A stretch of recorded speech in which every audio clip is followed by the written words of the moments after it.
death, taxes, and Texas beating Kansas State in football. You are Locked On Longhorns, your daily podcast on the Texas Longhorns. Part of the Locked On Podcast Network, your team every day.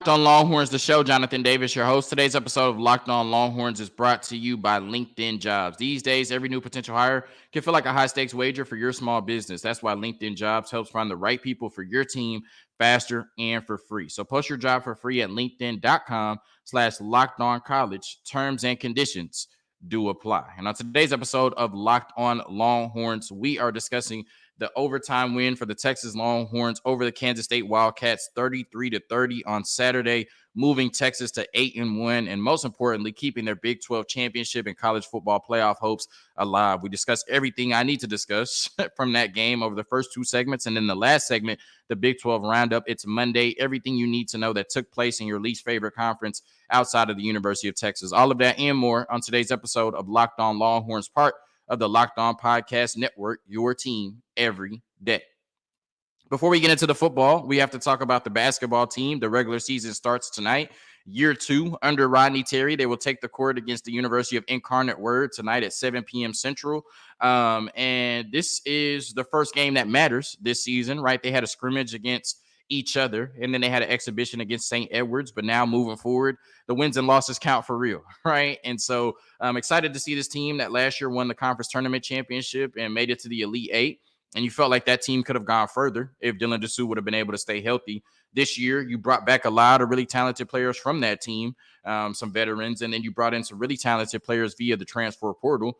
And you would expect that under Rodney Terry this year, this team could go even further in their last year in the Big 12, hopefully compete for another conference championship, and then go even past, the Elite Eight, hopefully en route to, trying to get the first national championship in, Texas basketball history. I'm getting a little bit ahead of myself, but I'm really excited about this team, and I think they can make a lot of noise, right? Because they're well coached. This is a really good basketball program, and they have a lot of talent on this team. Now, Caden Shedrick and Dylan Dessou are both still out, nursing off-season injuries. I think Caden Shedrick will be back sometime in November. Dylan Dessou should be back in December or sometime early in conference play. But that shouldn't matter tonight against Incarnate Word. So hopefully they go out and, get a good statement win. They can stay afloat without those two really talented players. And then hopefully when they come back fully healthy, the team is fully healthy. I'm going to knock on wood. And then they can make a run in the Big 12 and NCAA tournaments towards the end of the season. Now, we're talking about football, and Texas just had Kansas State's number, right? Regardless of the peaks that Kansas State has experienced since 2017, regardless of the valleys that Texas has experienced since 2017, and even before that, right, since the Mack Brown era. But specifically in this matchup since 2017, it just has not mattered, right? Because Kansas State has not been able to come out with the win against Texas since 2016, right? The last time that Kansas State beat Texas in football, we were in the Obama administration, right? I was in the first semester of getting my master's. I've now had my master's for 5 calendar years. Kevin Durant, forever Longhorn, was a member of the Golden State Warriors and had not won a championship yet. He's now a 2-time champion and a 2-time finals MVP. Patrick Mahomes, the best quarterback in the NFL, was not in the NFL the last time Kansas State beat Texas. And the last time that Texas lost that matchup, the Rangers and the Astros, who have combined for 3 World Series championships, had 0. So it's been a long time. And like I said, regardless of, the opposite directions they've been trending in for the most part over the last 7 years, Kansas State still has not been able to beat Texas. When I look at these two teams and just my thoughts on both sides, I want to start with Kansas State, right? And over the last 3 weeks, Kansas State have been a completely different football team since they lost to Oklahoma State. And one of the biggest reasons for that was they added or inserted true freshman quarterback and playmaker Avery Johnson into the mix, right? And they had somewhat of a 2-quarterback system that was really effective the last 3 weeks, right? They were 3-0 in those games, averaging over 40 points a game, and they were coming off of a 41-0 blowout over the University of Houston. So not only did they look like one of the best teams in the conference, they looked like one of the best teams in the country. And Avery Johnson was one of the biggest reasons why, right? Over the last 3 games, 58 combined passing and rushing attempts and 7 touchdowns. Jeff Burkhart, who was a Kansas State alum, came on the show last week to preview the matchup. It told me Avery Johnson reminded him of Lamar Jackson, right? So you would expect in the biggest game of the season, in a game that was a de facto elimination game, right? The loser of this game is going to have a really tough time making the Big 12 championship. If Avery Johnson is one of your most explosive players on offense, you would expect to see a heavy dose of him in this game. Instead, he had one passing attempt and one rushing attempt and combined for -1 yards. Now, I know that they were down 20 at one point, and maybe you didn't want to put him into that particular situation. Will Howard certainly started to get hot in the second half, with I think 4 touchdown passes in the second half. So maybe, you wanted to ride the hot hand, I'm not sure. But like I said, in one of the biggest games of your season and a game that meant so much, it's absolutely criminal that Avery Johnson, who has been compared to Lamar Jackson as one of the most explosive players on their offense, only had one rushing and one passing attempt combined for -1 yards. Now, as a Texas fan, I'm certainly happy, but as a Kansas State fan, Kansas State booster, Kansas State supporter, I would have a lot of question marks. I would definitely be pissed off, and I would think that the Kansas State coaching staff for a long time is going to be up at night losing sleep, wondering why they didn't use Avery Johnson more in a winnable game that they lost in overtime by 3 points. When we look at our backup quarterback, Malik Murphy, who has been the starter the last 2 weeks, I think we've seen some really high highs and some really low lows from Malik Murphy, which you would expect from most quarterbacks, right? He's a very talented quarterback that can make all of the throws. He can come in and execute Steve Sarkisian's system at a high level, and you can certainly win games with Malik Murphy, right? And we asked him, to come in and win a few games for us. Maybe he has to start again this week against TCU. We'll see.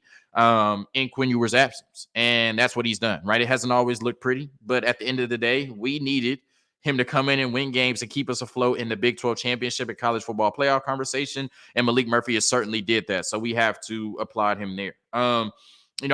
When I look at the first quarter, I thought that he was electric, right? I think he only had 3 incompletions, 8 for 11, over 150 yards and a touchdown. He was spraying the ball all over the field. He looked poised and confident, looked like he understood where he needed to go with the ball in Steve Sarkisian's system. And like I said, he was certainly accurate and on time with the football. And the connection between him and Adonai Mitchell has been special the last 2 weeks. And I think we're really starting to see the version of Adonai Mitchell we expected coming over from the University of Georgia. But then after that, right after throwing for 152 yards in the first quarter, we started to see a lot of the growing pains, right, of a young quarterback and what we would expect from a backup and, somebody who's really playing for the first time in real game action, right? And I think, for the fan base, most of us knew, but it's solidified for the people that didn't know or had question marks that's why Quinn Ewers is your starting quarterback, right? At this point, Quinn Ewers is just the most experienced, most polished, and most poised quarterback we have.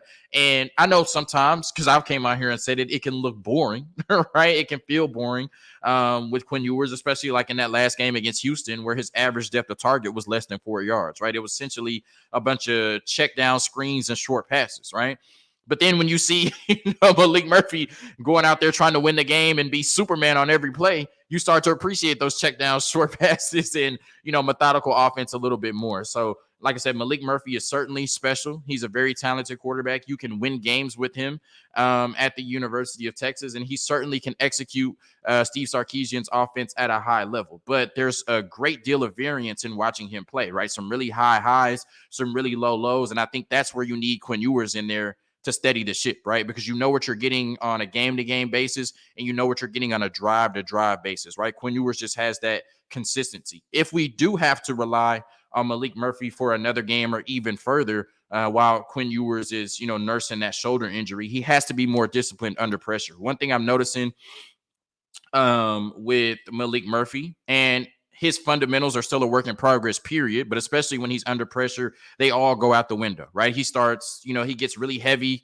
on his back feet. He starts retreating, and not throwing from a solid base. His base gets really inconsistent from throw to throw. And then because he has so much confidence in his arm talent, he throws up a lot of YOLO balls, right? And that has led to, one of them was from Jonathan Brooks, and then one of them was a fumble, but still, that's led to 5 turnovers over the last 2 weeks, right? You can beat teams like BYU doing that. You can beat a team like Kansas State, even though you squeaked out doing that, right? But you're not going to beat the best teams on your schedule. You're not going to beat the teams, that are headed where you're trying to head, turning the ball over that much. So he has to be more disciplined under pressure, right? You can't, like I said, turn everything into a YOLO ball, and you can't completely lose sight of everything you've learned in your life playing quarterback the second you get under pressure, right? So he has to be more poised.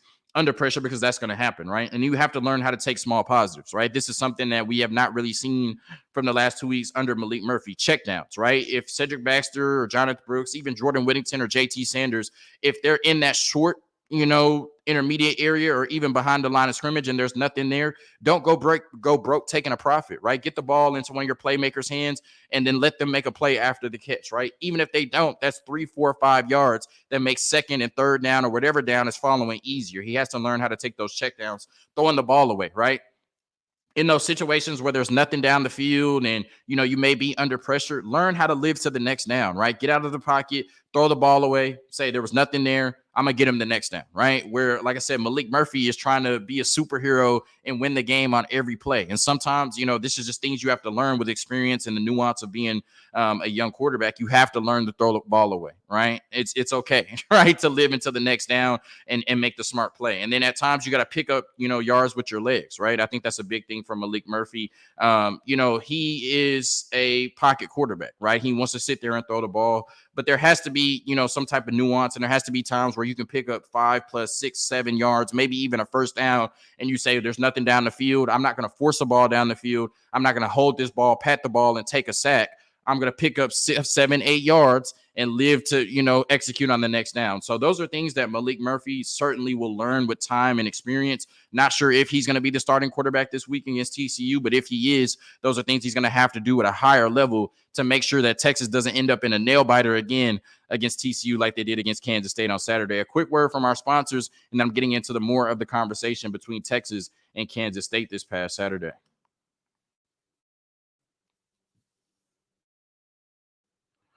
Today's episode of Locked On Longhorns is brought to you by Athletic Brewing Company. Our game changer of the week is brought to you by Athletic Brewing Company was T'Vondre Sweat. He was all over the field, a monster on that defensive line, stopping one of the best rushing offenses in the country, holding Kansas State to 43 rushing yards, I believe. So T'Vondre Sweat is our game changer of the week. One of the biggest reasons that Texas was able to pick up a win in overtime against Kansas State, 33-30. Athletic Brewing Company has completely changed the non-alcoholic beer game. They make non-alcoholic beers that actually taste good with full flavor and well-crafted, just like a full-strength beer. Their brews are great tasting and award-winning and beat out full-strength beers in global competitions. Over 50 styles of craft non-alcoholic beer, including IPAs, golden sours, and more. And the best part, no hangovers ever. First-time customers can use code LOCKED ON to get 15% off your first online order. That's code LOCKED ON at checkout for 15% off at athleticbrewing.com. Near beer.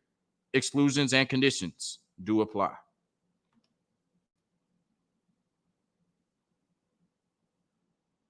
So continuing the conversation about Malik, I think one thing I really liked is how the passing game has opened up under Malik, right? I think we saw maybe the last couple of weeks under Quinn, it was trending towards a lot of screens, a lot of checkdowns. It just didn't really feel like we were pushing the ball down the field. And we would expect that in Steve Sarkisian's offense with a really talented quarterback and really talented receivers on the outside.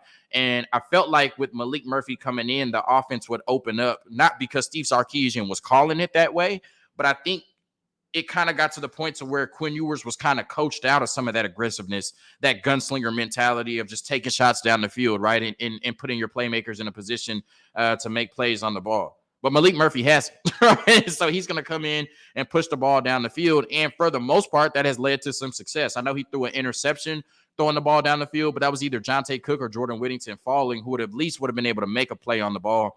So I can't necessarily put him on that. But we have gotten good results from Malik Murphy, opening up the ball down the field and throwing the ball, 30, 40 yards down the field, which he had really gotten away from on a consistent basis under Quinn Ewers, right?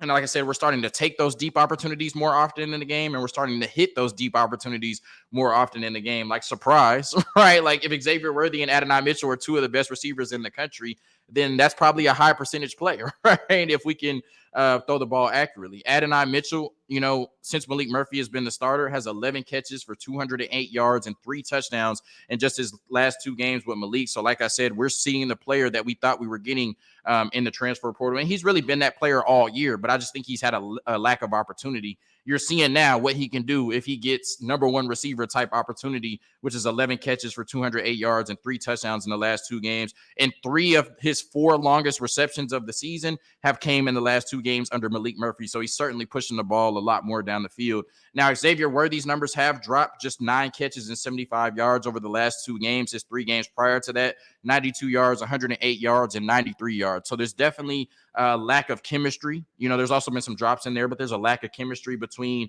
Malik Murphy and Xavier Worthy. But when Quinn Ewers comes back, this is the type of offense I want to see, right? I want to see, that poised consistency from the quarterback position. Quinn Ewers knows when to throw the ball away. He knows when to take those check downs. He knows when to take those short to intermediate throws, and then, save those deep shots for when they're open later in the game. He knows how to be methodical in this offense and lead them to profit on every drive.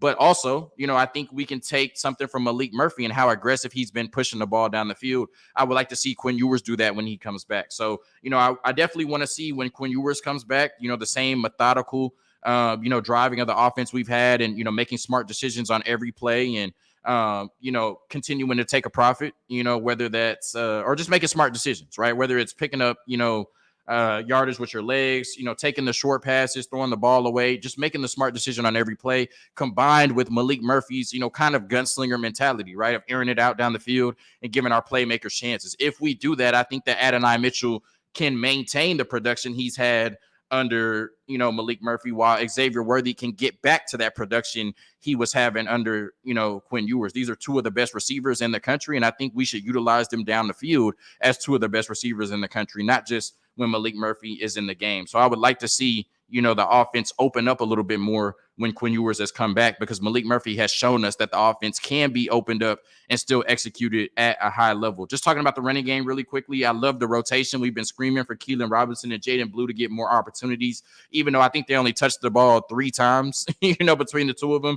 They still got in the game, right? And it gave us some change of pace. And those guys work hard in practice. They deserve some touches. So it was good to see Keelan Robinson and Jaden Blue both get in the game, even though they didn't really do much with those touches. It was good to see them getting involved, period. Now, hopefully, moving forward, we can do that with the wide receiver room. And then rushing for 230 yards and 2 touchdowns allowed Malik to play within the offense instead of being the offense. That game came down to being really close between Texas and Kansas State at the end. And, thankfully, because you were always able to run the ball and, pick up really good yardage between Cedric Baxter and Jonathan Brooks, you never had to put Malik Murphy in a position to go win the game like Kansas State had to do with Will Howard, because they could not run the ball at all, right? So even though he almost did it, right, Will Howard had to go out there every play and essentially win the game with his arm, right? And I'm not sure if Malik Murphy is at that stage yet where you can say, okay, running game is not working, defense is not working, go out there and win the game, right? And so thankfully we didn't have to,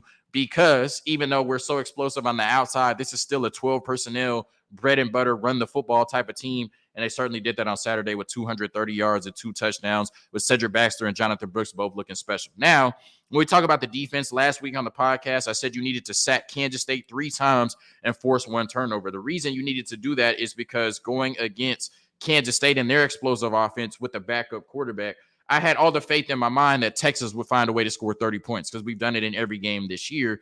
But could you keep Kansas State from scoring 30 points with how that offense has looked over the last 3 weeks? And I said the best way to do that is to stop them on at least 4 drives, right? You have to stop them on at least 4 drives without them scoring. And the way to do that is 3 sacks and 1 turnover, right? Because statistically, if you get a sack on a drive, the team is significantly less likely to score on that drive, right? And then, of course, if you get a turnover, that's a drive they couldn't score, right? So I said 3 sacks and 1 turnover. They did even better. 3 sacks and 2 turnovers. One of those sack fumbles from Ethan Burke directly led to 7 points, right? A 5-yard touchdown run from Jonathan Brooks in the red zone. So maybe that's the key to scoring in the red zone, right? Getting a turnover in the red zone and then turning that into points from Jonathan Brooks. So that was a really good sign for the Texas football team. And then, like I said, that was 4 drives where Kansas State lost momentum and didn't score in a 3-point game, right? Because you got, 3 sacks. One of those was a sack fumble. So you got the sack and the turnover on the same drive, and then the interception from Michael Taft, right? So that's 4 drives where Kansas State did not score at all. Then they had a bunch of punts, right? So it was even more than 4. But 4 drives where they had momentum, you stopped that momentum, and they end up losing the game by 3 points. So the defense with the 3 sacks and the 2 turnovers definitely were huge in terms of leading Texas to victory in this game. And Texas lost the turnover battle 3-2, right? So getting those 2 turnovers were huge, right? Because if you lose it, 3-0, I'm not sure if Texas gets the win on Saturday. On the season, Kansas State averages 204 rushing yards per game on 5 yards a clip. I believe that is a top 15 rate in the country. On Saturday, only 43 yards on 1.5 yards a clip. Byron Murphy and T'Vondre Sweat were just the best players on the field on Saturday, but really the defensive line as a whole, because when you look at it, Barron Sorrell has a sack, and then Ethan Burke had a sack and a forced fumble, which Jalen Ford recovered and led directly to 7 points in a game that you won by 3. So the defensive line was special. T'Vondre Sweat and Byron Murphy specifically, but Barron Sorrell and Ethan Burke both had splash plays that led to Texas winning on Saturday. And then, one of the biggest things that was a huge problem for this Texas football team last year has not been the case this year. They are getting off the field on 3rd and 4th downs, 3 for 15, so only 20% for Kansas State on 3rd and 4th down. So even though, Texas had some blunders at the end, and this is a game that came down to 3 points, if you just look at the numbers, this is a game that Texas should have won by 10-14, maybe even more. It kind of felt like a game where Texas was dominating Kansas State, right? But they didn't have their normal quarterback to be as efficient as they usually are on offense. And then they just started making some blunder plays in the second half while Kansas State played lights out, right? But I just don't think this game, it came down to being a 3-point game. But like I said, when you look at the numbers and how each team played respectively, Texas is a lot better than 3 points better than Kansas State. So, thankfully you got out of there with the win. It didn't look pretty, but at this point you survive in advance. And hopefully Quinn Ewers can come back healthy against TCU. But if not, you go into with the same formula against with Malik Murphy, right? You want to run the ball, play great defense, and limit the turnovers. You have 5 turnovers over the last 2 weeks, so you haven't done that up until this point, but you're playing with fire, right? And so limit turnovers, run the ball really well, allow Malik Murphy to play within the offense, and the defense has to be the best unit on the field. If they do that, then I'm more than positive you can go into Fort Worth and beat TCU, whether Quinn Ewers or Malik Murphy is your starting quarterback. A quick word from our sponsors, and then we get into the Big 12 roundup to close the show. Today's episode of Locked On Longhorns is brought to you by LinkedIn Jobs. These days, every new potential hire can feel like a high-stakes wager for your small business. You want to be 100% certain that you have access to the best qualified candidates available. That's why you have to check out LinkedIn Jobs. LinkedIn Jobs helps find the right people for your team faster and for free. So post your job for free at linkedin.com/lockedoncollege. That's linkedin.com/lockedoncollege to post your job for free. Remember, terms and conditions do apply. All right, the only reoccurring segment on Locked On Longhorns once a week, every Monday during the football season, the Big 12 roundup. Here we go. The schedule started on Thursday in conference with Texas Tech beating TCU 35-28. TCU is now 4-5 on the season. After a Cinderella run to the national championship last year, we knew that they would not have the same success that they had last year, but we definitely didn't think it would look this bad, or at least I didn't think it would look this bad. And now this TCU team is just reeling. I would say, that they're wounded and we can go in there and beat them up, but we know everybody plays Texas 120%. So it's still going to be a tough game this weekend in Fort Worth, especially if Malik Murphy is at quarterback. But man, I thought this TCU team could come back and still have an 8-9 win season. And now we don't even know if they'll be bowl eligible. And Texas Tech, they've looked good on offense. I know they haven't had the season that they expected. They lost their starting quarterback, but the last couple of weeks they've looked good offensively outside of playing Kansas State for the most part. And, I'll say it, this is a team that has a lot to play for, even, not in terms of their own program, but they want to be the team that beats Texas in their last Big 12 game, especially in DKR. That game is going to have a rivalry 2008 Texas Tech-Texas feel, even if Texas Tech doesn't have a chance to be bowl eligible, right? They are coming in there to crash the party. So even though, like I said, Texas Tech is not a good football team, Texas is going to have hell on their hands in that last regular season matchup on Black Friday. Oklahoma 24, Oklahoma State 27. I have to give a credit to a lot of people that said Oklahoma State will win this game. Oklahoma State has been playing like one of the best teams in the conference since they inexplicably lost to South Alabama, right? Like imagine if they didn't have that loss on their schedule, how things would look and where they would be ranked, right? Oklahoma State. But Oklahoma's just been reeling, right? And it makes you even kind of more upset that Texas lost to them, because they almost lost to UCF, lost to Kansas, and then lost to Oklahoma State. Since you beat them, right? Or since they beat you, right? So they have not been a good football team for really over the course of a month, right? And if you didn't give up 75 yards in 70 seconds, Oklahoma damn near would be on the verge of a 4-game losing streak or winning 1 out of their last 4 games, right? And probably wouldn't even be ranked at this point. So we let them off the hook in Red River, but Oklahoma has put themselves back on the hook, right? Because now they can't make the Big 12 championship game and certainly can't make the college football playoff, losing to Oklahoma State and Kansas in back-to-back weeks. They were both tough road games, but Oklahoma is one of the best teams in the country. You got to find a way to win those games. And now, we talked about Kansas State and Texas, how Texas has scoreboard over Kansas State for the foreseeable future. Oklahoma State now has scoreboard over Oklahoma until the next time they play again, which could be decades, right? And now Oklahoma State really has no motivation to play Oklahoma again because they can always say we won the last matchup. So just a tough loss for Oklahoma, period, based on everything that was at stake, college football playoff and Big 12 championship. A tough loss losing to your second biggest rival, in-state, little brother, right? And now, like I said, no matter what happens, right, even though they've dominated this matchup for over 100 years, it really doesn't matter because Oklahoma State won the last one. And they'll be able to say that for the rest of their lives until Oklahoma and Oklahoma State schedule again.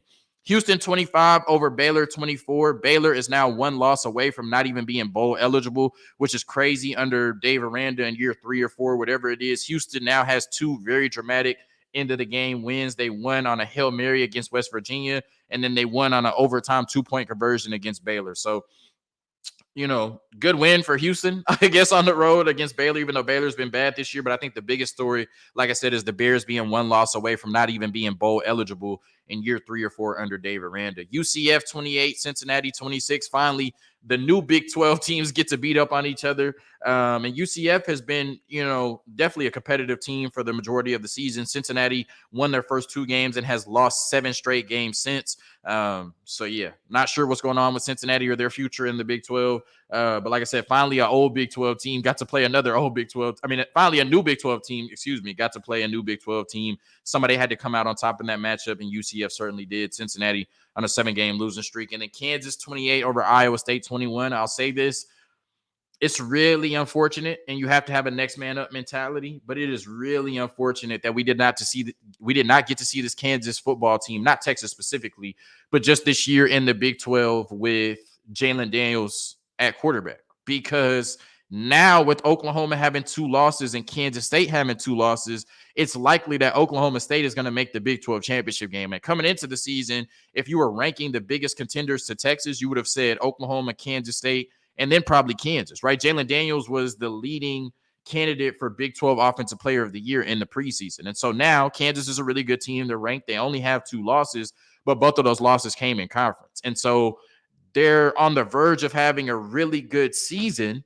But if Jalen Daniels was here, you have to think that they probably would be even better than they've been and likely would be in the spot Oklahoma State is in right now, a front runner to make the Big 12 championship and play against the Texas Longhorns. So Kansas has had a great season, but you can't help but think, what if Jalen Daniels' back didn't flare up and he essentially, didn't miss the majority of the season? Thank you for tuning in to another episode of Locked On Longhorns, part of the Locked On Podcast Network. Your team every day will have Texas and TCU coverage for the remainder of the week. And of course, Texas basketball is back. So we'll be recapping all of the games here on Locked On Longhorns. Hook 'em.